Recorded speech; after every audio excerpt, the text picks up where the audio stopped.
नमस्कार मित्रांनो. तर बघा, आता पोलीस भरती जवळ आलेली. तर आता लेखीचा अभ्यास या शेवटच्या 4 ते 5 महिन्यामध्ये कसा करायचा.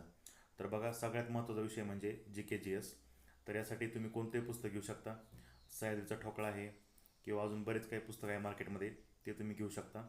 त्यातनं नोट्स काढा, असं करू शकता. किंवा आपल्या पण नोट्स आहेत GK GSच्या, त्यासुद्धा तुम्ही डायरेक्टली घेऊ शकता. जर तुमच्याकडे वेळ कमी असेल तुम्ही डायरेक्टली नोट्स घेऊ शकता किंवा पुस्तक काढून तुम्ही नोट्स स्वतः बनवू शकता.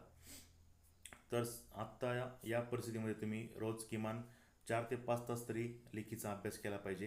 ग्राउंड जरी आधी असलं तरीसुद्धा लेखीचा अभ्यास सोबत करावाच लागणार आहे. आत्ता फक्त ग्राउंडचा अभ्यास करू आणि नंतर लेखीचा अभ्यास करू शक्य नाही आहे ते. त्यामुळे लेखीचा अभ्यास आपल्याला रोज किमान 4 ते 5 तास तरी करावा लागणार आहे.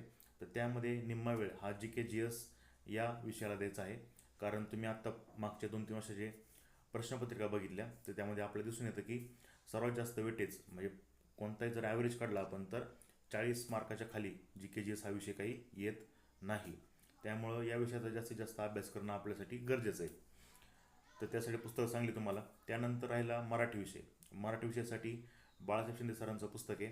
तर त्याच्यामधलं बरेच जण काय करतात की फक्त व्याकरणाचा अभ्यास करतात आणि बाकीचा जो शब्दसंग्रह आहे, समानार्थी, विरुद्धार्थी, वाक्यप्रचार, म्हणी एटसेट्रा, हा जो काही जवळपास 60% भाग आहे त्याच्याकडे दुर्लक्ष करतात.